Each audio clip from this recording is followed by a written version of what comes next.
All right, welcome to Pod to Win the Game. I am Charles Robinson, senior NFL reporter for Yahoo Sports. He is Frank Schwab, senior reporter for Yahoo Sports. Frank, Justin Tucker is as close as the NFL will get to Mariano Rivera, right? That's as close. Yeah. Like, he is the closest. He comes out, game-winning situation. Most of us are sitting there going, if it's inside 60, it's over. Yeah. And to think about Tucker throughout his career, it's almost like when you watch Steph Curry and he doesn't just hit all net. Like, he hits a little bit of the rim, and you're like, what was wrong with Curry on that?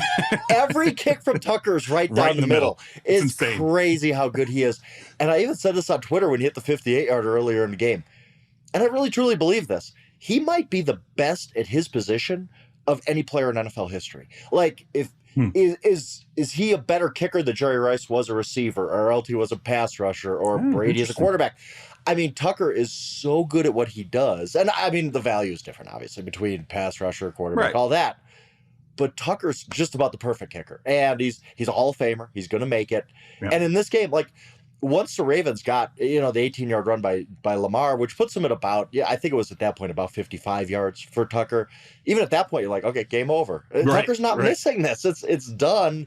And then he just keeps doing it. It's rare to say this about a kicker, but he really is a treat to watch. He is. And look, we let off with it. The Baltimore Ravens win a home game. They beat the Cincinnati Bengals 19-17 on a 43-yard Justin Tucker field goal. As Frank said, that was absolutely no suspense. The second it was kicked, you're like, oh, no, that's right down. You could probably draw a line through the middle of the field goal uprights, and he would have gone directly on that path. It's crazy. Terez and I talked about it in the past about how when you get a kicker that's like this good, you always pay him. You just pay him.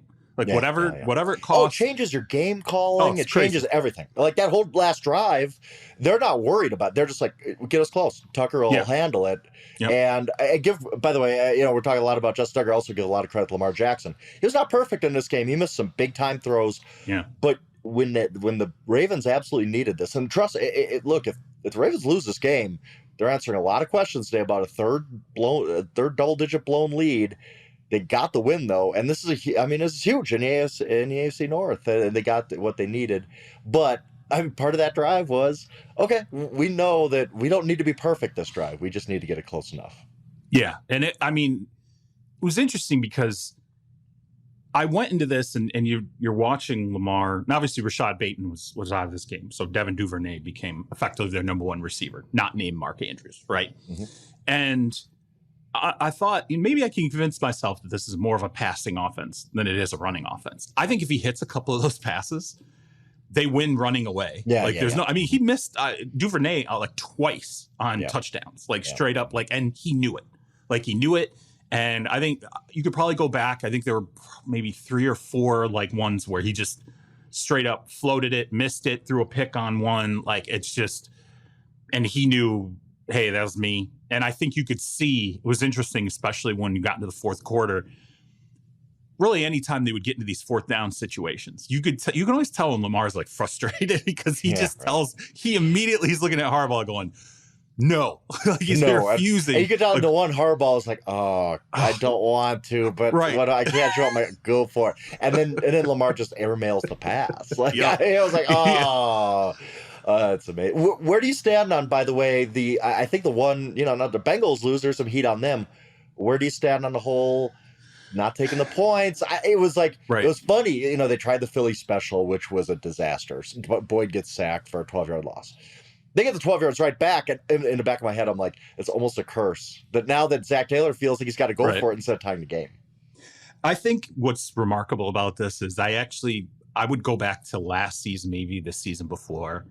And I think all of this, including this year, is going to be a case study in teams rethinking the analytics of it. When do you take the points? When do you go for it? The fourth down stuff. I think we'll get to the Brandon Staley decision, the 4th and 2 to go for it on his own end of the field, late in the fourth, all that stuff. But I truly believe the reason why we continue to see this, and it becomes more of a flashpoint in almost every single game, whether or not somebody goes for it on 4th, whether or not somebody kicks the field goal and takes the points, because now it's almost looked at. I feel like most NFL games, when I watch it, and a team kicks a field goal, it's almost always grudgingly. I swear to God. Yeah, you're right. No, you're 100%. Yep. Unless they're sitting there and it's more than 4th and 4 and they go to kick the field goal, fans are pissed. They're like, "What? Oh, it's just like, why are right.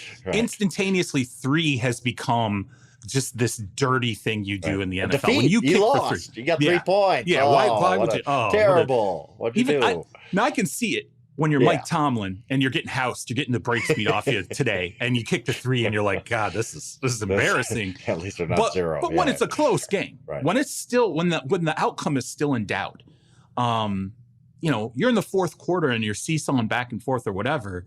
Even if it only puts you up 6, it's still 6, and 6 is better than 3. And at that point you could tie it. I do think. Look, I enjoy analytics. I like the go for it revolution. Because so many, like 10 years ago, even I watch a lot of old games on YouTube as I work, and a lot of the times it's like guys going for it on like 4th and 1 at the an opponent's 40-yard line, and the announcers were like, "Oh my goodness, they're leaving the like." Now it's like don't even think about it. Yeah, we expect it. Yeah. And so I'm all in favor of it, but context of the game matters, and this was obviously going to be one of those. This is coming down to the end. It's low scoring. The winning team is probably not going to have more than 20.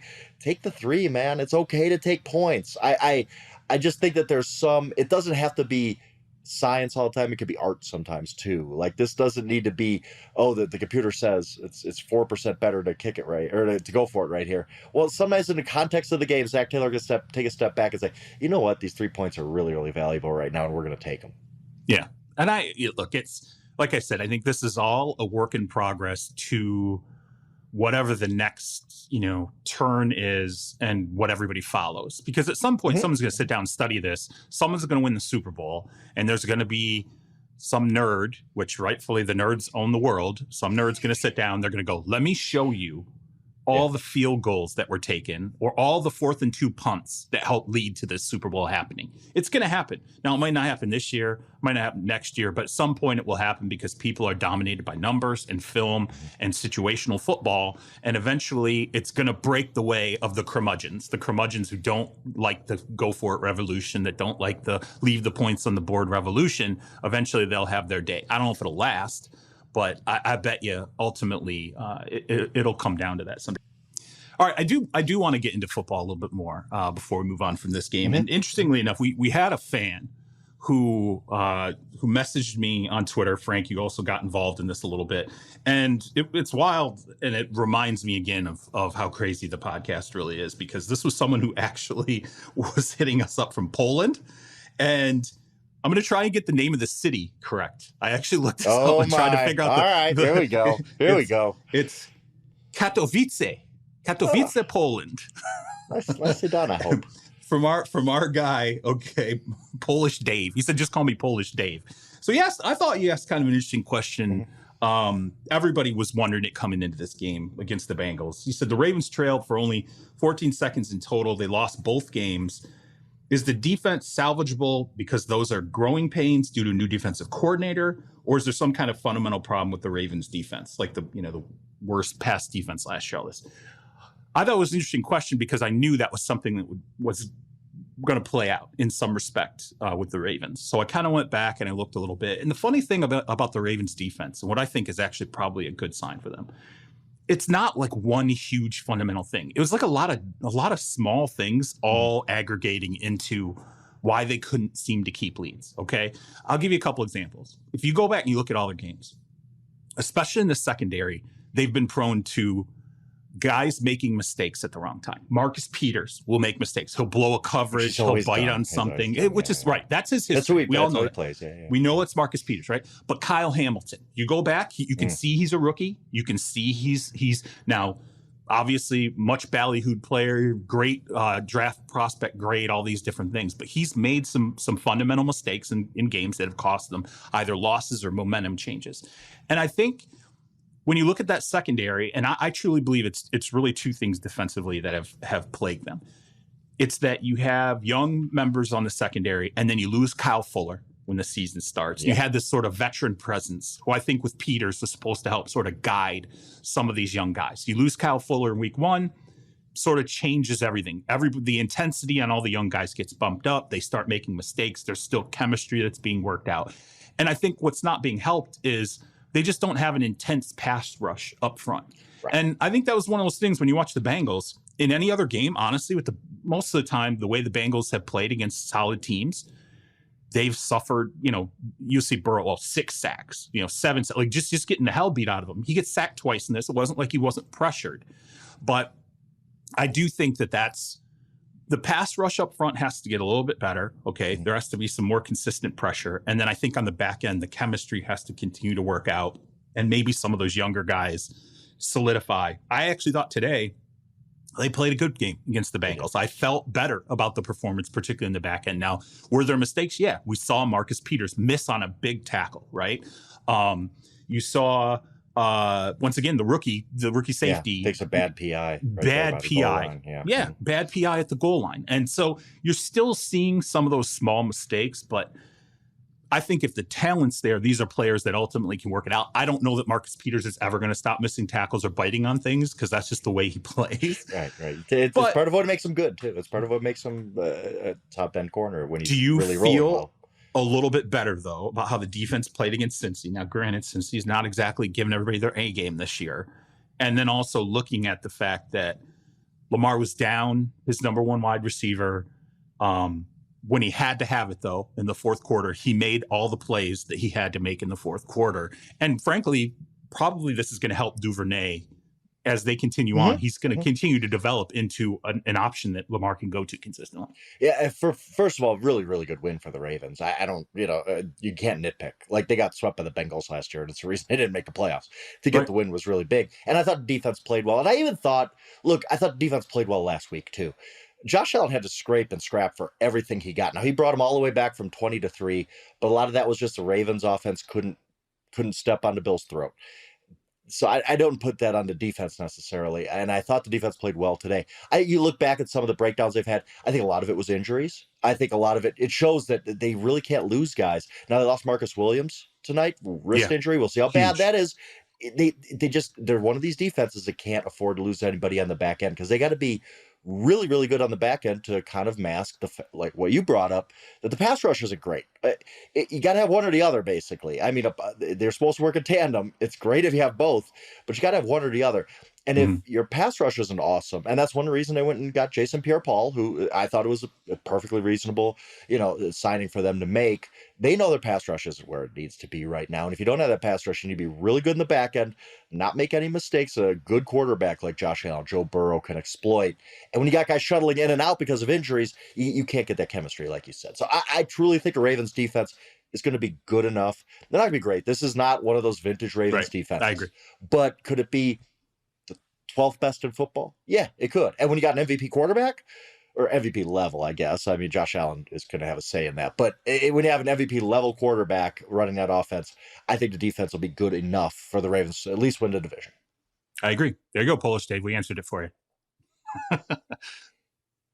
Very well done.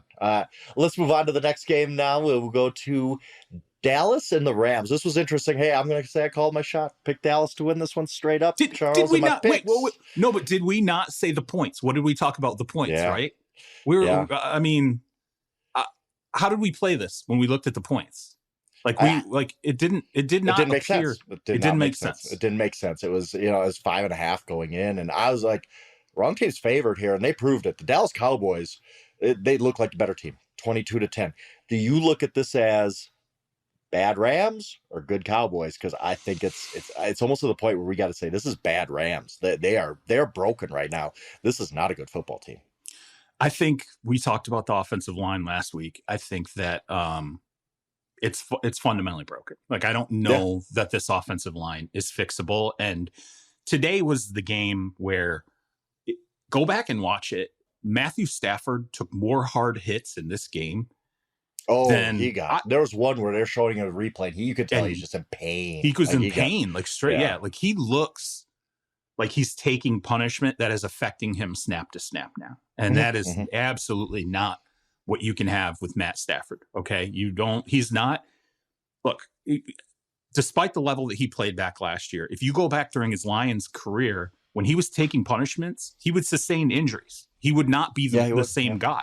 And the plus of him, joining the team last year, was that there was enough surrounding talent. It wasn't like he was just getting battered constantly the way that he often was in Detroit.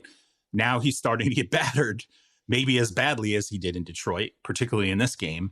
And you can see it's the results. And the results are he was already locking on Cooper Kupp as it was anyway. Right. But like, it's like Cooper Kupp and Higbee. I was watching snaps and you would watch him right at the snap instantaneously. The first place he would look is Kupp. Let me see what's happening with Kupp. Do I have an opportunity? If I have an opportunity with Kupp, I'm throwing it there. And then if it wasn't Kupp, he was throwing it to Higbee because Higbee's close. You know, it was like, right. It's like a high volume, short yardage passing offense, which is not what this team was when it was at its best last year. And even though I have some problems with them defensively, really, it's just, to me, it's about offense. Like if they can't survive if he is going to constantly get beat up in games. And in a way, this is, once again, leaning on what we've talked about before. You pay the piper at some point when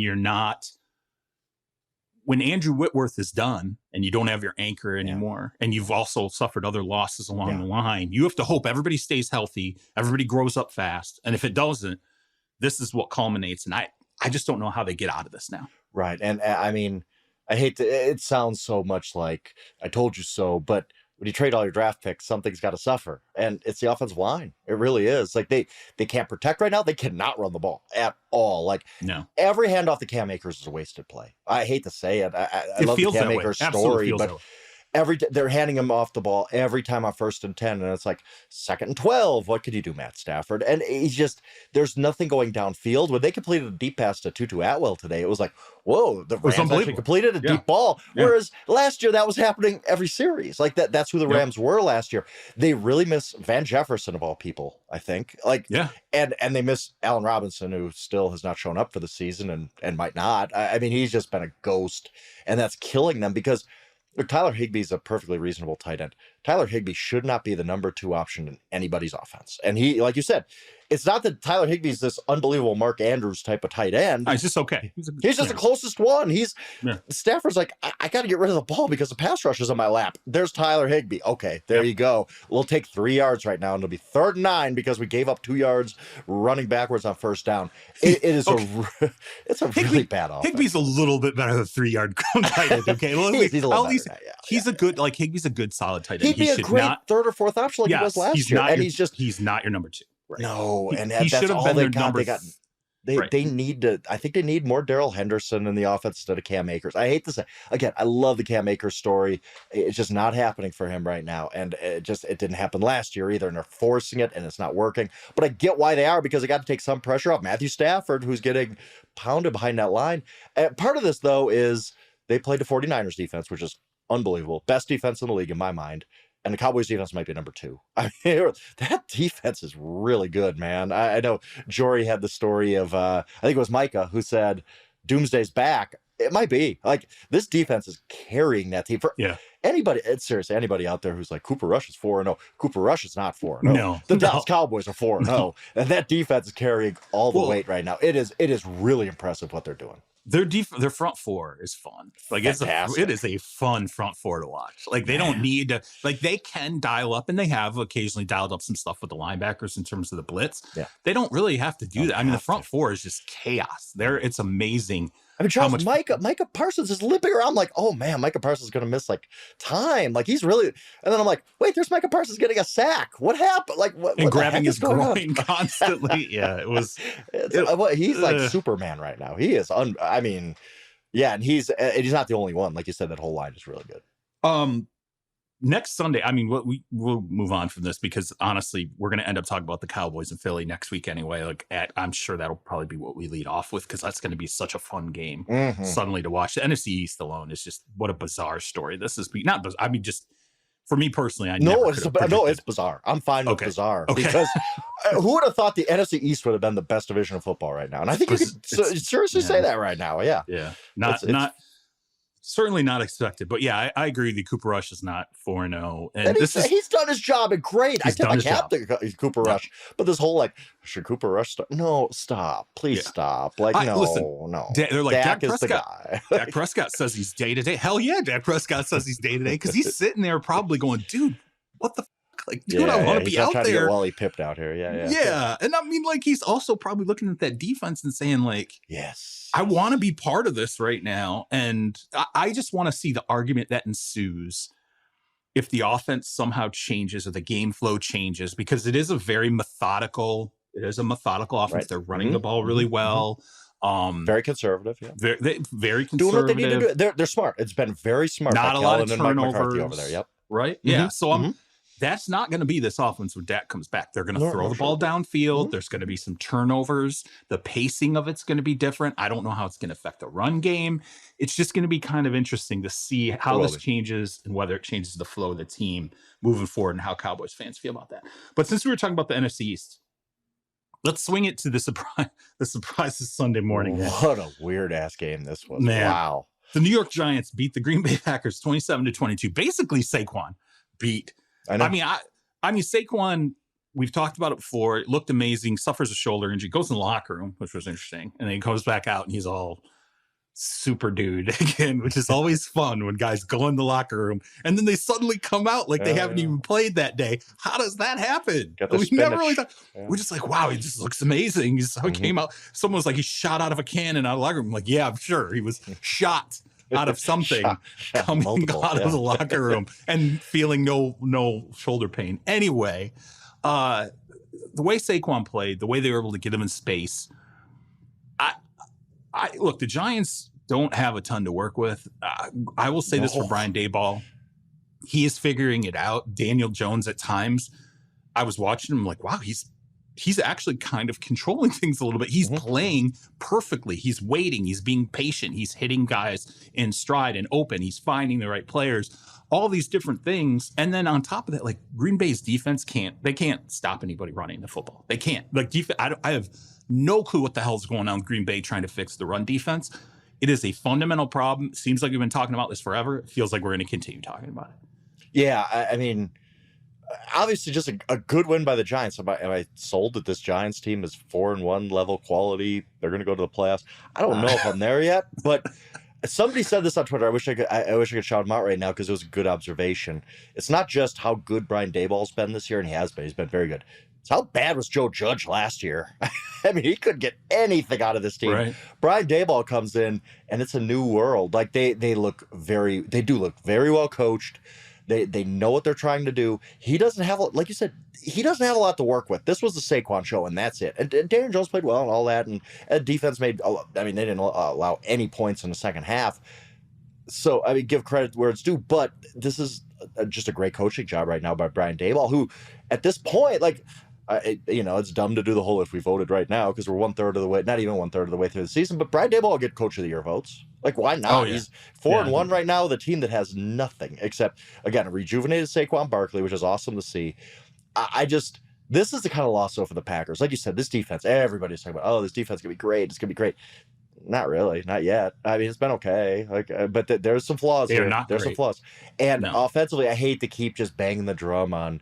They got no playmakers. But you do have a back-to-back MVP quarterback. You've not invested anything in a receiver position. You couldn't come up with the plays you needed to. They scored 0 points in the second half against a really mediocre Giants defense. This is not a defense you should be scared of.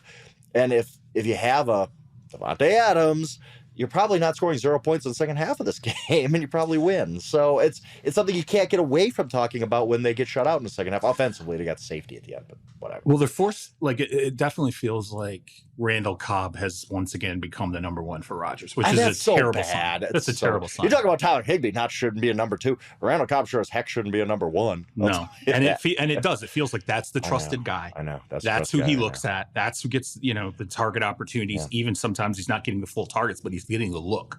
Okay. And then, like, when you watch them throw downfield, it just looks different. It does. Every time they take a downfield. He missed one to Romeo Doubs today that was like, oh my goodness. Like, they're just not on the same page. It's not that Doubs doesn't have talent. It's not that Rodgers can't hit guys downfield.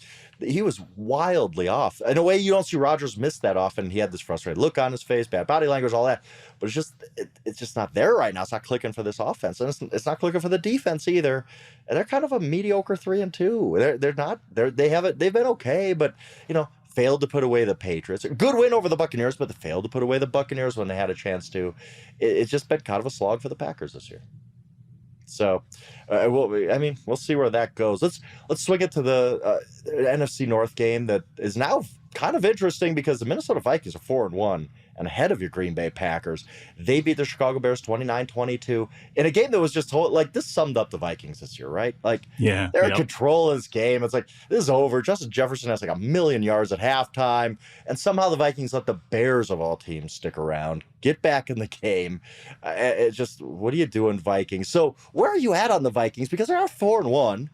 They have their game up on the Packers with a head-to-head win, which is huge. There are not many 4-1 teams in the NFL, but yet every time I watch the Vikings, I come away like, okay, I guess they won, but it's just it felt like they won. They got a DB, Cam Dancer, who literally just rips the ball away at the end, and you're like, wow, he just won the game. Like, he just straight up took the game from a wide receiver's hands. Just took the ball away. Like, he had no business having that football. Tackles the guy, reaches in and goes, "You know what? That's my ball. I'm going to take it, turn around, and run the opposite way." And that was the game.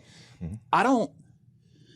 What gives me pause about the Vikings is that, as you said, Kirk Cousins starts 17 for 17, and they're like clicking. You're like watching, like, wow, this offense is, and you start to think like, okay, is this Kevin O'Connell? Is this it? Like, is this finally? Is this the Kevin O'Connell sign? Like, finally, because we all expected coming to the season, like, there was going to be an element of wizardry, right? With a quarterback. Like, Kirk's always been a guy who can put up some numbers, but if he gets with the right offensive, coach, it's going to maybe potentially take him to the next level. Then he goes 17 for 17, and you're kind of buying it. Because, 10 for 10, you're like, 15 for 15, you're like, wait a minute, what's, like, how many, like, what's the record? Like, 17 for 17, you're like, holy. Yeah. Then Kirk he throws a pick, and then you're like, it changes, this kind of feels like they recede, and they go from being in a dominant position where they should be able to put a team away, especially the Bears. And instead you just watch them leak and leak and leak and leak. Mm-hmm. And the next thing you know, you're going, oh my God, the Bears, they're going to lose. You're like, oh my God, they're going to lose. Yeah. Like, how is this even possible? And they somehow pull it off. It's what I would equate it to, that I'm still kind of waiting to see it on the Vikings. It's an element of juice that coaches. I look at the Giants, okay, and I know it sounds like this mythical thing that we just create, but the Giants look juiced. They do. They look like Brian Daboll looks like. The body language on the franchise, the way that they're all acting, the way that they, the way you see them after plays, when they score, all these different things, staying in games, hanging. You see this. They buy in. They buy in. They know. Hey, this guy's putting us in the best position to win. You can tell. You can tell. The Vikings, it feels like they're like a little bit spurts, right? Yeah, but it's not like. I feel like I believe in. I don't believe in the Giants as much as they believe in themselves. You know what I'm saying? I feel like I don't believe in the Vikings, and I'm not sure the Vikings 100% believe in this start either. Right? Does that make sense? You barely beat the Lions. You barely beat the Bears. These are home. But again, for the first half, most of the first half, it was like, wow, the Vikings. For that first game against the Packers, you're like, whoa, the Vikings. So they've showed it here. I just don't. If they can they're put it one of together. the more confusing teams in the NFL, honestly. I don't know what to make of them right now because, hey, hats off, 4-1. That's great. You've looked great at times, but you should just be barely beating the Bears at home. Like, no, that's not a good sign. Yeah. All right.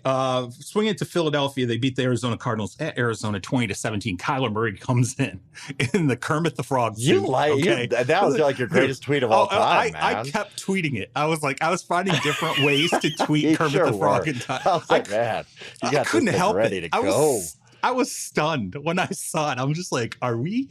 And seriously, I was like, this is going to go one of two ways. They're going to win by 40, and we're all going to look like clowns, and it's going to be Ryan Fitzpatrick up there wearing Deshaun Jackson's clothes, all that. Or they're gonna lose. Kyler's going to be, that Kyler where we're like, sometimes he looks like world beater. Other times we're like, I don't know really what is worth $46 million. By the way, it's always funny when these guys wear these crazy suits at a game and then they lose and they got to go to the press conference in that suit. It's always like, you look like Did he go to the? Now, see, I don't know. Did he have a change of clothes? But, no way. He had a change of clothes. Joe Burrow came to the Super Bowl press conference, right? Wearing the suit that really flashy shoes. So I mean, I don't think they bring a second. If I lose pair of clothes with them, Charles, like they have the clothes on their back. Okay. I have a theory about this too. By the way. All right. If you bring a second change of clothes, you're a coward. You're a total coward. Own this thing all the way through. You were lime. Oh, Okay. that's So what I he thought. he did a Russell Wilson. Thing. Yeah, he did. I'm gonna Totally. have my freaking uniform on an hour and a half at sure or whatever, dude. That's what, like, to me, I'm like, if you come in ostentatious, own it. Yeah, you gotta own that thing. That's the thing about man. People give Cam Newton, but Cam Newton wore what he wore all the time. Yeah, he wore. 40-point loss. Cam is out there with the hat. There's like a feather in it. He's got some shoes like, on. And you know, we'd be like, what? talking about the game. Like, I'm sorry. Yeah. But you know what? I'm like, at least that guy's got the balls to walk in and walk out the same way he came in. Of the people who have a change of clothes, you're a little bit of a coward because you know you're thinking in your mind. Yeah, in your mind, if I lose, I gotta have a backup plan. Gotta have a backup. I gotta have a backup plan, right? Yeah, some planned navy blue suit. Yeah, I got. So if you show up in your uniform, when you show up in a crazy suit, and then you do the presser, you lose, and you do the presser in your uniform, coward. Points off. Points off. I can see that. That's less Call of Duty time for Kyler this week. Tell me something about the game that's interesting, at least. The game. That's right. I thought it was one of those like games for the Eagles where it's like, okay, this team can win in a lot of different ways. I mean, it's 17-17. And you're like, okay, Eagles are on the ropes a little bit. This was a tough spot for them. It's, Arizona's feisty. It's on the road. And the Eagles go on this, I think it was a 7-minute drive, take the lead. And it was like, okay. And the Eagles didn't get much from A.J. Brown in this game. I think he was 3 of 32. It was one of those where not everything was clicking for the Philadelphia Eagles in this game. It was a tough game for them. And they win. And they're 5-0. And it's pretty impressive. They are off to a great start this season. I think that the Arizona Cardinals not world beaters. This is not a great football team. But you go on the road, you beat a team like that, good on you. You're proving it each week. Arizona's not talentless. No, not at all. Not at all. But they're just kind of, I think, mediocre. I think they're mediocre. Philly, I felt like Philly it wasn't the best that Philly could bring. No. It wasn't their A game. I don't think it was their B game. It felt like their C game. And still, like you said, they end up winning this game. I think you can kind of see the offensive line, like, once again, we're talking about offensive line health. I think it matters. I think it will matter at Philly because I just didn't see, it wasn't like they were pushing people around the way that they had moments again, but I mean, just this consistency. But I think when you bring your C game, you go on the road and you can beat an Arizona team that's just not a dud. They're not a dud. They're a mediocre team. That's a fine win. That's a fine win. Yeah, it's not going to be a 1-win team this year. And by the way, you also they have a $46 million quarterback. Yeah, there are not great wins that I think are better wins in the win column sometimes than when you blow out a team. And I think this is one of these ones where I'm like, Philly just struggled, and yet they still figured out a way to pull this game together. So exactly, yeah, I'm with you.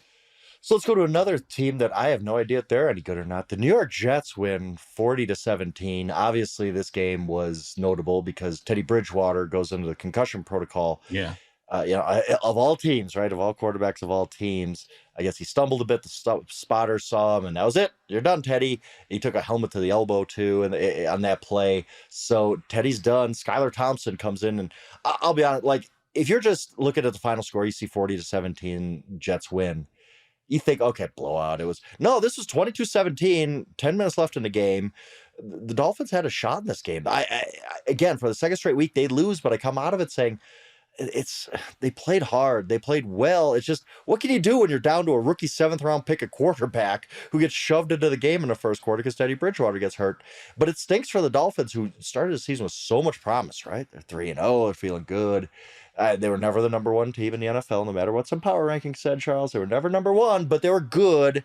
And now you're 3-2, and you got all these quarterback questions. It just kind of stinks for the Dolphins to start the season this way. Yeah, and it's if people don't understand where the concussion protocol is now, go watch what happened with Teddy Bridgewater. It's important because it brings up this element of ataxia, right? That's the new term that everybody has to get acquainted with now that the NFL and the NFLPA cut this deal on how players get removed moving forward. And so this element, people are going to go, well, I don't know what the hell ataxia is. It's this, what does it mean? When does a player demonstrate ataxia, which gets you taken out of the game? And that's what happened with Teddy. Like, the Dolphins are like, he passed the testing, but he had demonstrated ataxia. So he was removed via what the new protocols are. I'm going to read this just so people know it. Mayo Clinic. Ataxia is poor muscle control that causes clumsy voluntary movements, may cause difficulty with walking and balance, hand coordination, speech and swallowing and eye movements. So basically, in these situations where a player gets hit, it looks like it might be a concussion situation. And the player demonstrates ataxia, where clumsy movement or one of these other hallmarks. That's it. Now under these protocols. And frankly, I felt like we saw it quite a bit. I saw a number of times during games today where players would take hard hits and I would see a ref or an official grab them and move them to the sideline. And I think, often those players would come back in. But if you watched all the games this weekend, they are on top of it. Yeah.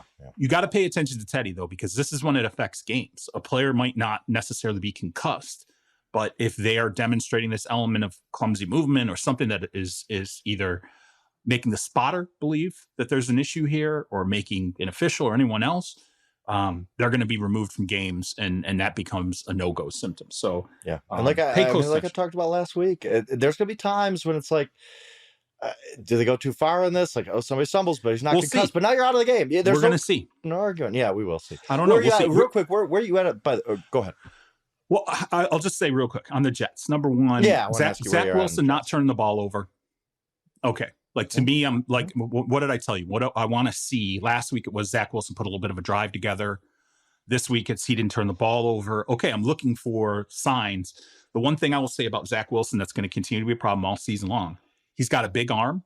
You want him to throw downfield. His offensive line, if you look at depth of routes and time that it takes for routes to develop, they cannot throw deep at all, which honestly is probably why they're having, like, Elijah Moore is just having a piss poor season.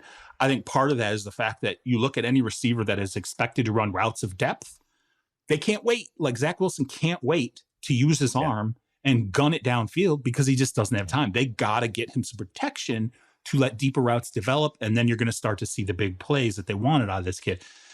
Again, though, the juice element, they look like a team, especially in this game. You saw Robert Saleh was all, team. They just looked amped. This game, they looked completely juiced. Sure. That's a good sign for them. Good. I don't know that I'm sold. I'm not. No. I don't. It's like, but you're 3-2. Like, I'm not saying I'm sold. No. I know you weren't, but I don't mean to like be picking on New York teams. Like, it's been forever since they've had any success. I'm sitting here kind of hating on both of them, but I will say this: Breece Hall is a dude. He is, dude. He's good. I made the Jeff Van Gundy reference on the catch and run where he was dragging a guy who was hanging on to his one leg. I was screaming. I'm like, get in the end zone. I wanted to see him drag this dude 10 yards into the end zone. That would have been amazing. That was awesome. That was a great play. He's a really good player. Miami, I hope that the Tyreek Hill walking boot situation isn't bad. Like, that freaks me out. The Teddy Bridgewater stuff, now we'll see moving forward. How many quarterbacks deep are you now moving forward? The Tyreek Hill thing. As soon as I heard the walking boot, I'm like, like, that's now, it's not supposed to be serious. We'll see. But yeah. Anyway, moving on. Detroit loses to New England in Foxborough. Hey, remember when we were excited about Detroit, Charles? Yeah. Yeah, I do. 29-0.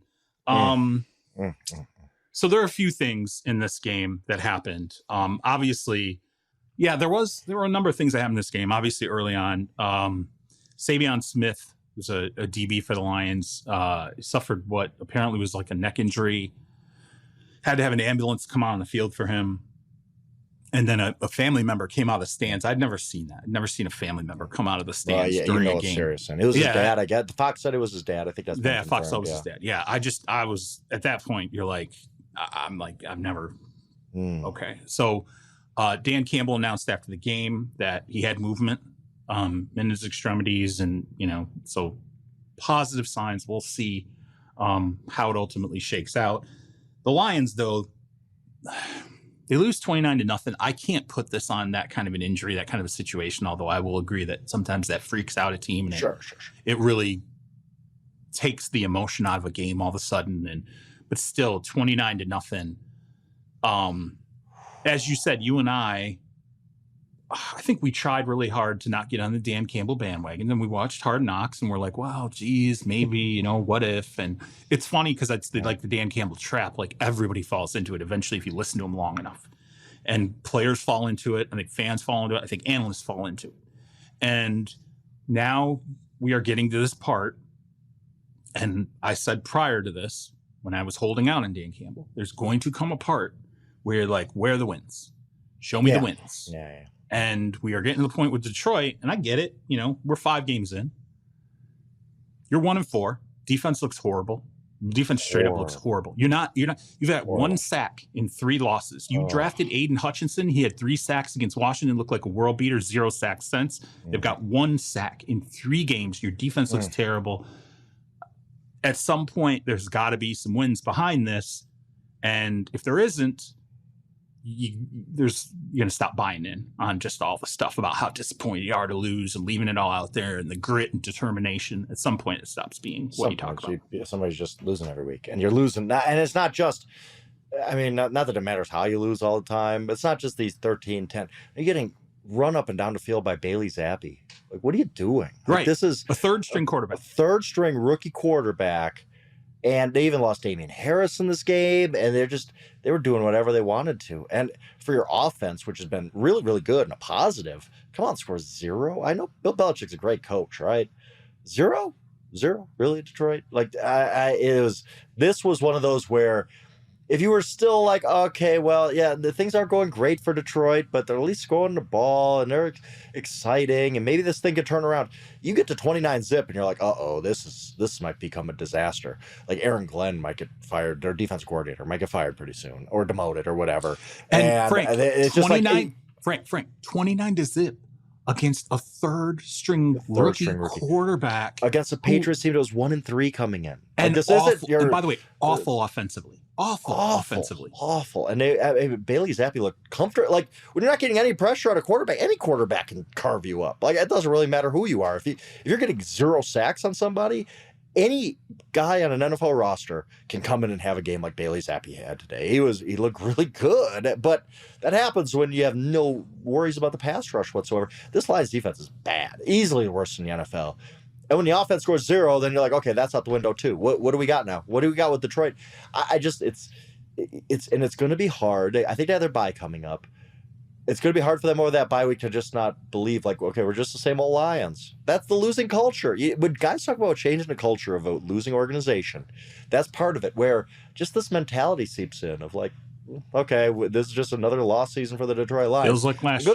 It's going to be hard to dig out of this hole now. It's going to be hard to dig, not because they're 1-4, because it's not great, but it's not death sentence, but just because everything unraveled right now and their defense is horrible. And you just think, how are we going to even fix this thing?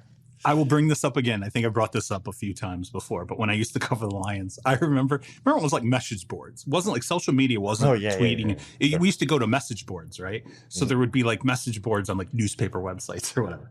And I remember in October, some fan posted this. He posted a message. He just said, "Man, I hate this downtime before the draft." And then, dude, every October when they're terrible, I think about this guy who was like, "Man, I hate this downtime before the draft." In October. That's amazing. What a line. That's a Lions fan right there. Wow. That is a true blue Lions fan. It is. Let's swing it along to the next game, because the Buffalo Bills, man, their top gear is so fun to watch. They win this game 38-3 against the Pittsburgh Steelers.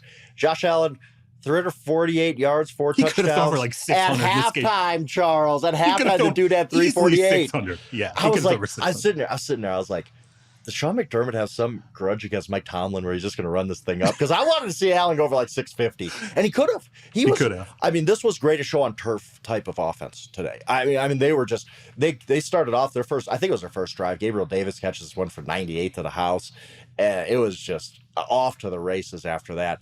This Buffalo team at its top level, and we've had a couple games where they haven't hit that top level, but the Titans game, a lot of the Rams game, this game. You watch them, and you're like, if this team could keep up this level and go on to win a Super Bowl, which obviously is within their range of outcomes, this could be a special team. Like, not just a champion we kind of forget, but, you blow out teams. This was it was 38-3, and like I said, if Sean McDermott had some reason, if Mike Tomlin dissed him at the coaches meeting or something, and he had a reason to, they could have scored 60 in this game, no question. Allen could have thrown for 600 yards.